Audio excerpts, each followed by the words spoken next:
வணக்கம் நண்பர்களே. இந்துக்கள் விடுதி நண்பர் வணக்கம். பதிவு சப்பரேட்டிங் ஃப்ரெண்ட்ஸ் ஷேர் பண்ணுங்கள். நன்றி. இப்போ பார்த்தீங்கன்னா திராவிட மாடல் இடத்த குறிக்கிறது அது அவங்களுக்கே தெரியாது என்னென்னு. அதுக்கேற்ற மாதிரி என்ன தரேன்னு சொல்லிட்டு வந்து ஏமாத்து ஒன்றும் இல்லை. வெற்று மாடல் தான். ஒரு கூச்சல் குழப்பம் பார்லிமெண்ட்டில் பண்ணிகிட்ருக்காங்க.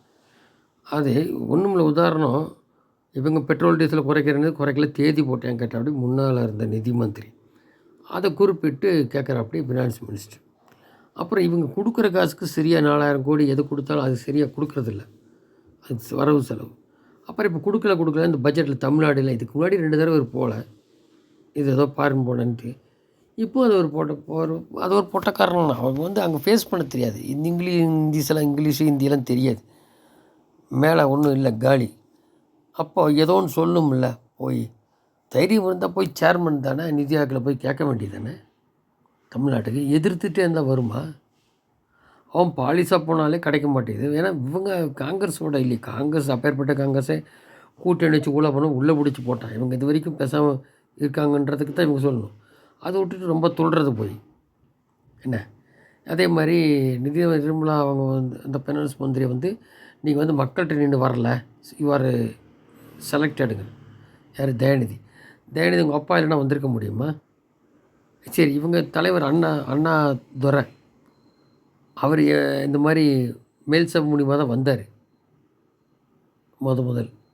ஏன் இல்லை வேண்டாம், நான் மக்கள்கிட்ட வந்து வர இல்லாட்டி இங்கே யாராவது எதுக்கு சொல்ல வேண்டியது அப்போ அண்ணாதுரை. அவங்க தானே சொல்கிறாங்க அறிஞர்னு. அவர் அறிஞர்லாம் ஒன்றும் இல்லை, இவங்களாம் சொல்லிக்கிறது தானே. கலைஞர் அறிஞர் ஒரு குப்பையும் இல்லை. இவங்களாம் சும்மா சொல்லி உருட்டுறது ஆச்சுங்களா. அவனுக்கும் ஒரு அறிவு இல்லை, எல்லாம் கொள்ளடிக்கிறது ஒன்று தான், வேறு ஒன்றும் கிடையாது. அதை தவிர சரின்னு பார்த்தா இப்போ ஒன்றும் இல்லை. இந்த 1,00,000 கோடி 1,00,000 பக்கம் நிலங்கள் காணோம். இது இந்துக்கள். அது எந்த அளவுக்கு அது பண்ணியிருக்குன்றது வெளிப்படையாக எடுத்து லிஸ்ட்டு கொடுக்குறதில்ல. சேகர் பாபு தான் மந்திரி. அவர் யார் உங்களுக்குலாம் தெரியும். இப்போது ஒரு கிருஷ்ணகிரி பக்கம்லாம் கோயிலில் அந்த மண்ணு அந்த கனிம வளங்களை எடுக்கிறாங்க. கலெக்டர் கேட்டால் என்னால் போக முடியலன்னா என்ன போலீஸ் வச்சுட்டு போக வேண்டியது தானே. அப்போ உள்ள அரசியல் தான். அது எப்படி ஒரு கலெக்டர் போக முடியாமல் இருக்கும்? அப்போ எல்லோரும் ஒன்றுக்குள்ளே ஒன்றா அது மேலே முடிப்பு. அப்போ என்ன மொத்தம் சுரண்டுறானுங்க என்ன அந்த கனிம வளத்தை. யார்? இந்துக்கள் கோயிலேருந்து வேலி மேயிற கதை தான்.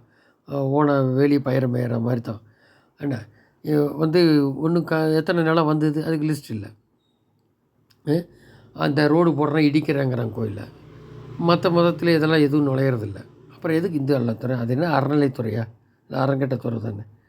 அதைத்தான் எடுக்கணும். அது ஆரம்பத்தில் சொல்லிகிட்ருக்காரு வந்து எடுக்கணும். அது மொத்தமாக வேறு ரூலில் பண்ண முடியுமா? கோர்ட்டில் போட்டுன்னு பார்க்கணும். இந்தியா முழுக்க எடுத்துட முடியுமா? அப்போ எதுவும் போக முடியல. அது எதுவும் ஆப்ஷன் இல்லாமல் இருக்க போகுது. இல்லைன்னா எப்படி சொல்லிட்டு ஏற்கனவே 1,00,000 பக்கம் இதெல்லாம் போயாச்சு ஏக்கர். இந்த மாதிரி இருக்குது ஒரு பக்கம். இப்போவே இந்த ஆன்லைன்லேயோ இந்த பண்ணிகிட்ருக்கிறதுக்கு மறுபடியும் ஒரு பாத யாத்திரை மாதிரி, இல்லை மக்கள்கிட்ட போய் இந்த திட்டங்களை சொல்லணும். ஏன்னா இவனுக்கு திட்டங்களை மறைக்கிறானு. என்ன அது தரல இது தரல மறுபடியும் அது மாதிரி 2 வருஷம் இருக்கு இல்லையா, இன்னும் 500 நாளுக்கு மேலே.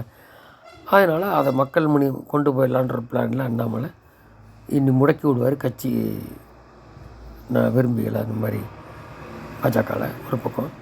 அப்புறம் இன்னொன்று, இந்த ஸ்டாலின் வந்து எப்போ பார்த்தாலும் எதிர்த்துட்டு இருக்கிறது இந்த மாதிரி பண்ணிட்டு இல்லாமல் இந்த ராகுல் அந்த மாதிரி குரூப் எல்லாம் பார்லிமெண்ட்டில் தூண்டி விடுறதை இப்போது பார்த்துட்டாங்க பாஜக. ஸோ அப்படி இருக்கும்போது இனி என்ன பண்ண போகிறாங்க அப்படின்னா, இனி வர தேர்தலில் நல்ல கூட்டணி போட்டு யார் உள்ளே போவாங்களோ போவாங்க. அது அமலாக்கத்துறை போய் ஆரம்பிச்சிருவாங்க. ஒரு பக்கம் இது போயிட்டுருக்கும். இன்னொரு பக்கம் அங்கேருந்து கூட்டணி கலண்டுறது எந்த அளவுக்கு. இப்போ காங்கிரஸை கழட்டி விட போகிற உதயநிதி அந்த எந்த அளவுக்கு உண்மைன்னு தெரியாது. அது ஆனால் தான் தெரியும். ஜெயிச்ச கட்சியில் இப்போதைக்கு இருந்துகிட்ருக்காங்க. இன்டெக்ட் பண்ணி இது வந்து எப்படி இந்த திமுக வரவிடக்கூடாது இங்கே அப்படின்னு கங்கணம் கட்ட போகிறாங்க. ஸோ இது வரைக்கும் விட்டுட்டாங்க, இனிமேல் விட்றதா இல்லை. இந்த இதில் இவர் போய் உதயநிதிக்கு துணை முதல்வர் வைக்கணும், கவர்னர்கிட்ட சொல்லுங்கள், கவர்னர்கிட்ட சொல்லி அனுப்பிச்சா பதவி ஏற்காமல் பார்த்துங்க, கேஸெல்லாம் இருக்குன்னு சொல்லி இப்போ ஒன்றும் அப்பாயின்மெண்ட் கொடுக்கல. மோடி ஸ்டாலின் கொடுக்கல. சரி, இது பக்கம் விஜய் வந்தால் மைனாரிட்டி ஓட்டலாம் விரிவு அப்படி. அதனால் எப்படி காயினத்தும் பண்ணி இது பண்ணிடுவாங்க. அதனால் இனிமேல் நல்லா விரும்பிக்காக சீமானே ஏதோ ஒரு கூட்டணியில் சேர வேண்டியிருக்கும். ஒன்றும் இல்லை. இப்போது அதிமுகலேயே எடப்பாடி முரண்டு பிடிச்சா அப்படின்னா சசிகலா உட்பட எல்லாத்தையும் தினகரன் பண்ணி அங்கே தான் இருக்காங்க. சேர்த்துட்டு மற்ற பாஜக நலவரம்பு இந்த மாதிரி கொங்கு பெல்ட் முன்னாள் அமைச்சர்கள் மாதிரி இருப்பாங்க எல்லாம் அங்கேருந்து எடுத்து ஏடிஎம்கே ஒன்றுமெல்லாம் பண்ணி ஒரு ஃப்ளோ கொண்டு வந்து திமுக தோக்கடிக்கணும். விஜய் வேறு வந்துடுவாங்க. அந்த மாதிரி பின் பாயிண்ட்டாக எடுத்து பண்ணி இங்கே திமுக மூலம் கட் பண்ணணும். இங்கேருந்து தூக்கி அப்புறப்படுத்தணும். எல்லாம் போகிற விடலாம் உள்ளே போட்டுடணும் அப்படிங்கிற பிளான் வந்திருப்பாங்க. நீ போக தெரியும். பார்ப்போம். நன்றி. ஜெயின்.